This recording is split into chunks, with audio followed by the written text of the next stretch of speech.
नमस्कार. माझ्या quick trick या यूट्यूब चॅनलमध्ये तुम्हा सर्वांचं खूप खूप स्वागत आहे.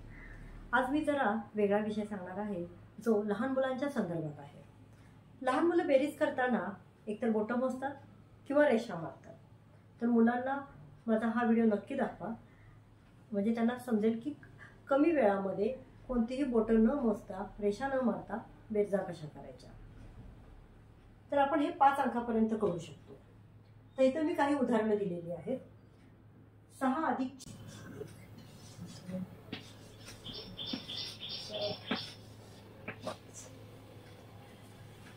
हे 5 पर्यंतचे अंक मुलांना कोणतेही बोटं मोजायला गरज नाहीये किंवा रेषाही मारायची गरज नाहीये.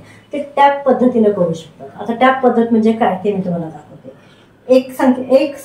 एका अंकासाठी 1 टॅप करायचा, 1 पॉइंट द्यायचा, 2 साठी 2 पॉइंट द्यायचे, 3 साठी 3 द्यायचे, 4 साठी 4 द्यायचे आणि 5 साठी 5 द्यायचे. 1 2 3 4 5 हे पॉइंट झाले आपले.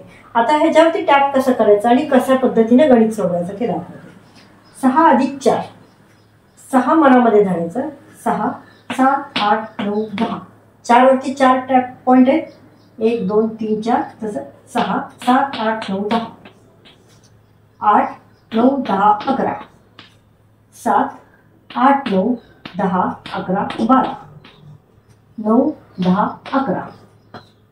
अशा पद्धतीने मुलांनी जर सोडवलं तर त्यांना कोणतेही रेषा मारायची गरज नाही किंवा कोणतेही बोटं मोजायची गरज नाही. साधारण 5 पर्यंतचे अंक आपण हे इझिली मुलांना सोडवायला ही मेथड दाखवू शकतो आणि त्यांचा अभ्यास आपण सोपा करू शकतो.